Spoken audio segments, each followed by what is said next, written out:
Hi, thanks for coming. Today I want to talk a little bit about the nature of evolution. Why is this important? Because it is something that's happening quite rapidly, and it's really important to know where we've come from so we can understand where we might be going.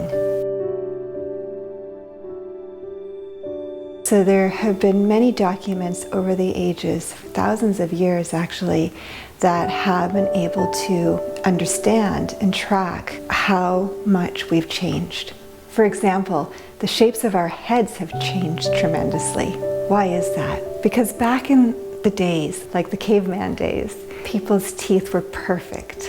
No one needed braces then because the mouths, the shapes of our mouths were different then. The people back then took more time to chew their food. They weren't always in such a rush. And they also took more time to breathe and to be in nature. And they would breathe more through their noses.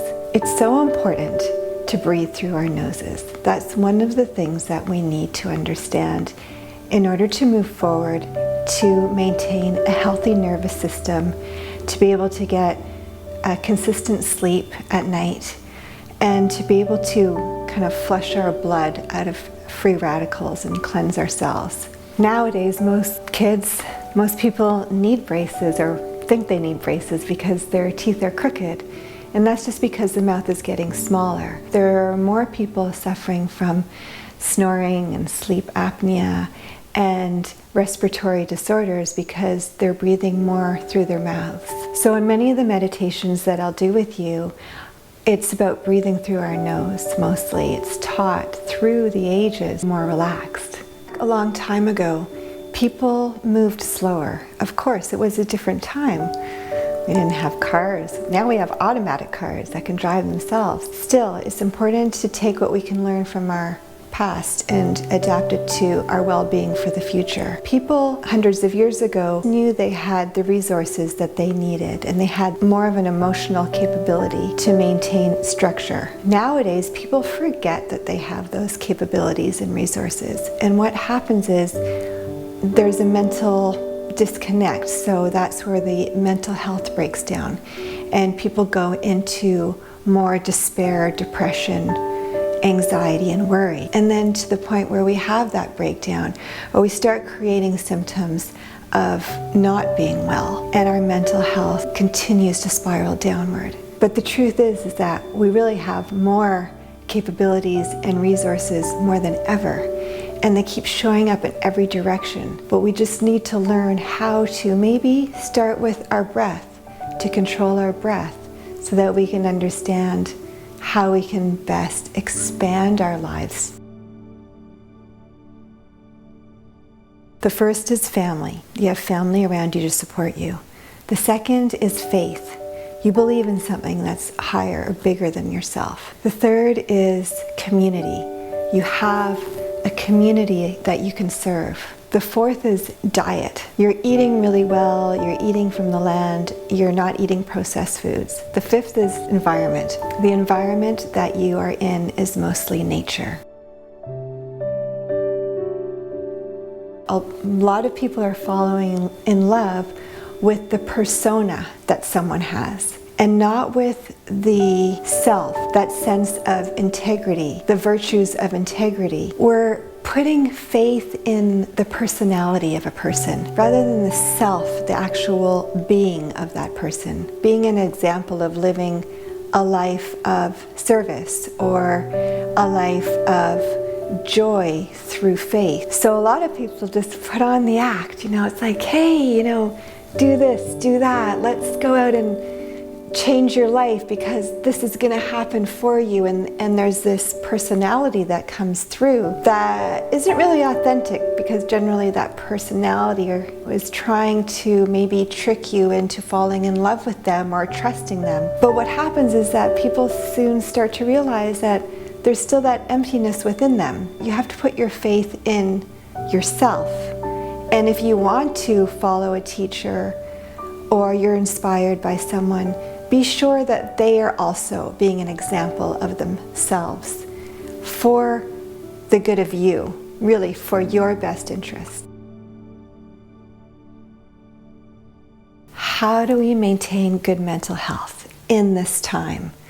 And truly, the answer is, well, there's a few answers, but the first one is, how are you breathing?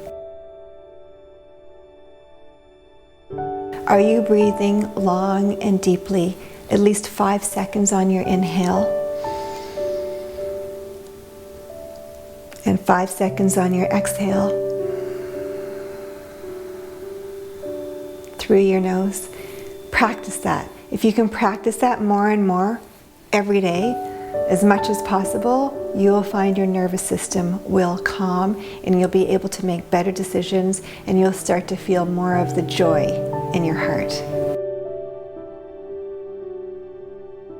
And in order to get enough sleep, we need to breathe more through our nose, but we also need to be sure that we don't practice bad habits. Like we're not drinking alcohol before we go to sleep. In fact, you don't want to drink alcohol at all if you can just decide to put that aside. It doesn't serve you. It's fun, but in the end, it is not in your best interest. Or to practice any kind of drug, anything that is going to shift your natural interior way of functioning for your best self. The only way really is to give up all of those things and replace a bad habit with a good habit.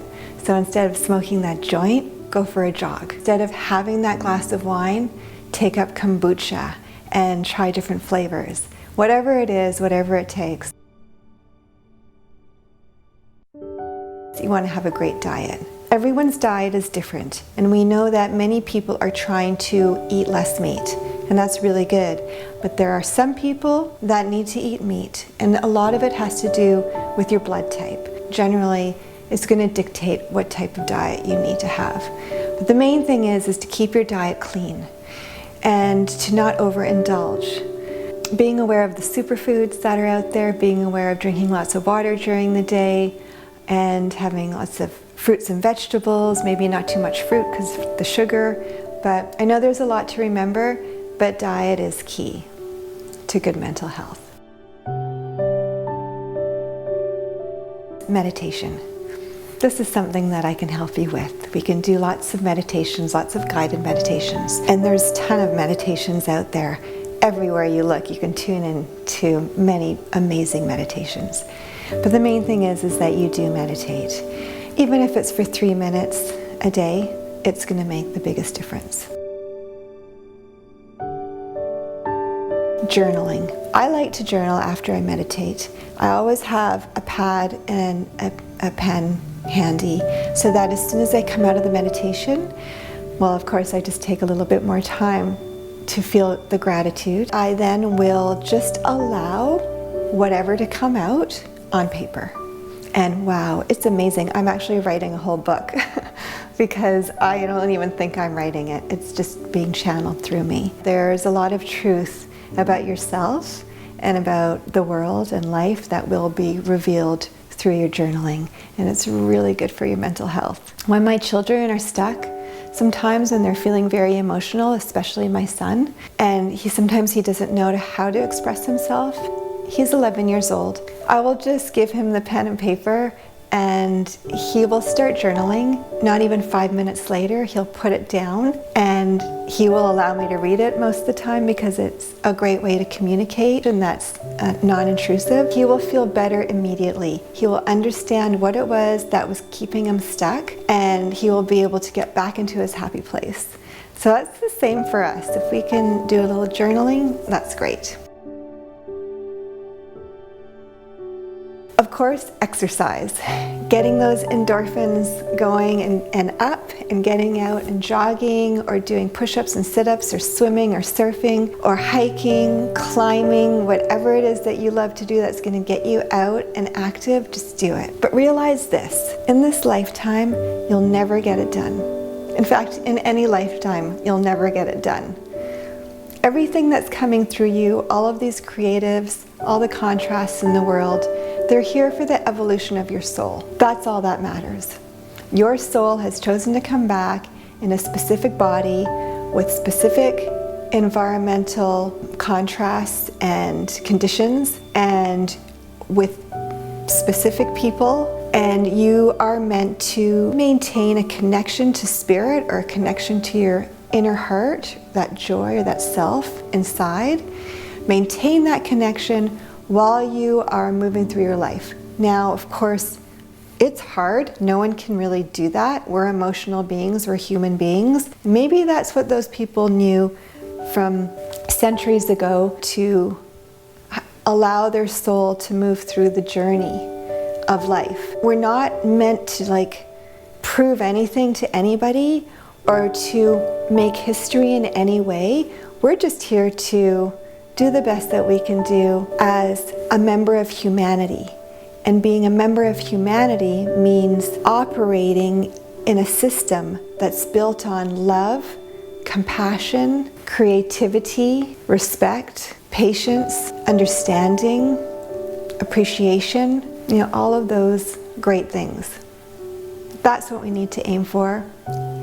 And knowing that will help your mental health. Don't worry about what's going on in the world. This is going on as contrast. It will always be so. Take care of you. Take the time to eat well, to sleep well, to exercise, to meditate, to journal, to connect with yourself. Don't forget to subscribe, ring the bell, and like the video if you enjoyed it. Bye for now.